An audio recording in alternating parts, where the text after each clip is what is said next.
All right, let's get right into it. Picture a perfect corner of Baja. It's a world-class spot for things like wind sports and just incredible marine life. But this paradise is facing a classic problem, one we see all over the world. How do you build a successful tourism economy without letting that growth destroy the very thing people come to see? This is the story of how one community is trying to find that perfect balance, basically writing its own rulebook for survival. So what's the real threat here? Well, it's not tourism itself. The community's own documents are super clear about this. The biggest risk comes from a kind of shadow economy, people working completely outside of Mexican law. They take jobs from locals, they ignore safety rules, and they totally bypass the environmental protections that this whole sustainable, slow-growth model is built on. And trust me, they are not being subtle about it. The community has made its position crystal clear.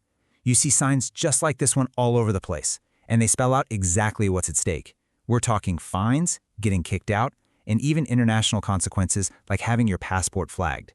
It's a loud and clear message. The Wild West days of operating in some legal gray area, they're over. But this explainer isn't just about the problem. It's really about the solution. A coalition of local families, fishing co-ops, and landowners got together and engineered this incredibly smart blueprint to take back control.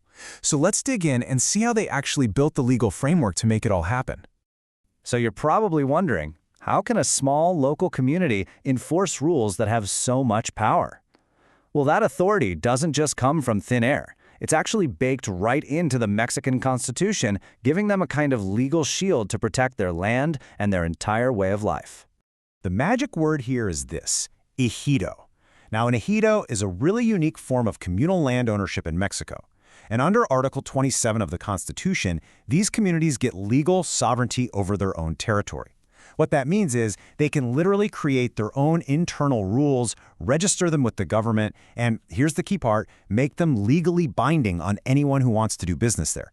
This is the source of all their power. And this table just lays out the shift perfectly. Over on the left, you've got the old, predatory way of doing things. Projects that drain the water supply, leave a mess behind, and bring in all outside labor. But on the right, you see the new standard the ejido demands. Every single project has to be 100% self-sustaining with water, put up a 10-year bond so they can't just cut and run, hire locals first, and respect really strict environmental limits. Okay, so the community has the legal power, but how did they actually structure their plan? Well, they built it on three really clear, really actionable pillars that are designed to balance the environment, the economy, and public safety. And here they are, the three pillars. First up, protecting the incredible natural environment that makes this place so special. Second, making sure the economy is fair and that the money actually benefits the local community.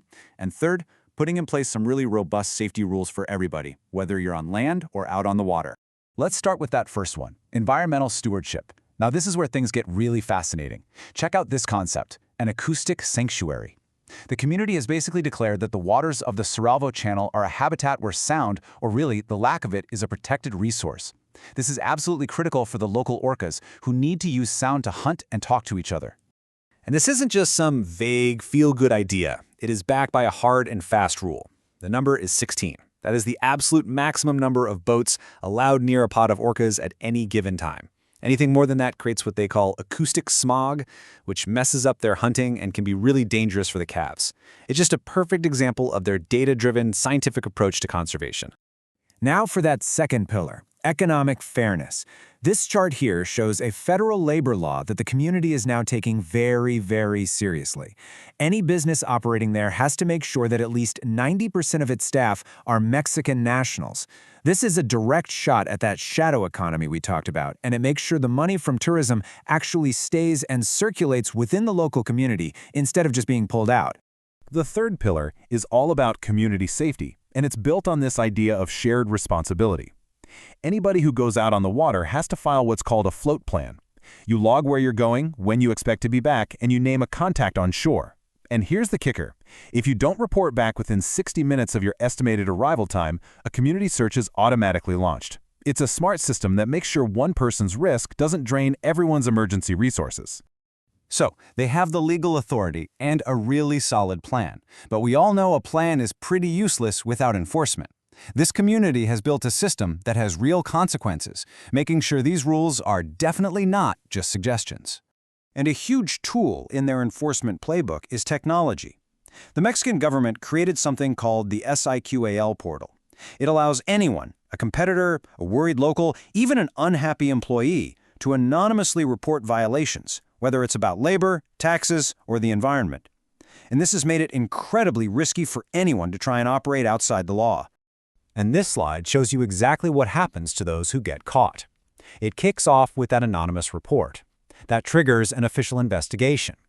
If they confirm a violation, the consequences are swift. You're excluded from the community, hit with heavy fines, and your name goes on a public registry of identified offenders. And the final, critical step? That information is shared with consulates to flag passports, which could mean you're banned from traveling there for good. The system is smart because it works on two levels. On the left, you see an internal checklist. Businesses are literally given the tools they need to make sure they're compliant on everything from safety gear to labor laws. Then on the right, you have the public-facing notice of compliance.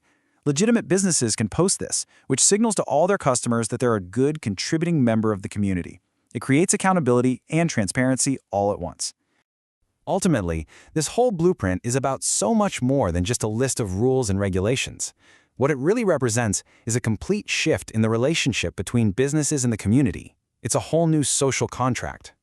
And the heart of that contract is this idea of a social license to operate. This is not just another permit you can buy. It's a continuous agreement. To earn it, a business has to prove with actual evidence that it provides a real, symbiotic benefit to the area. The burden of proof is on the business to show they're a partner, not a parasite. And if you can't show a clear net positive impact, you simply don't get to operate here. Period. This quote from the community's own charter pretty much says it all.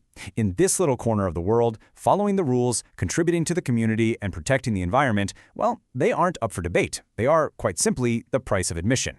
This Agua Amarga model is a seriously powerful blueprint for how a local community can use its legal sovereignty to strike that tricky balance between a healthy tourism economy and a healthy ecosystem. It's a model for safety, fairness, and sustainability. But it also leaves us with a really fascinating question for beautiful places all over the globe. How do you protect paradise without building a fortress around it? Finding that perfect balance between preservation and access, well, that remains the ultimate challenge.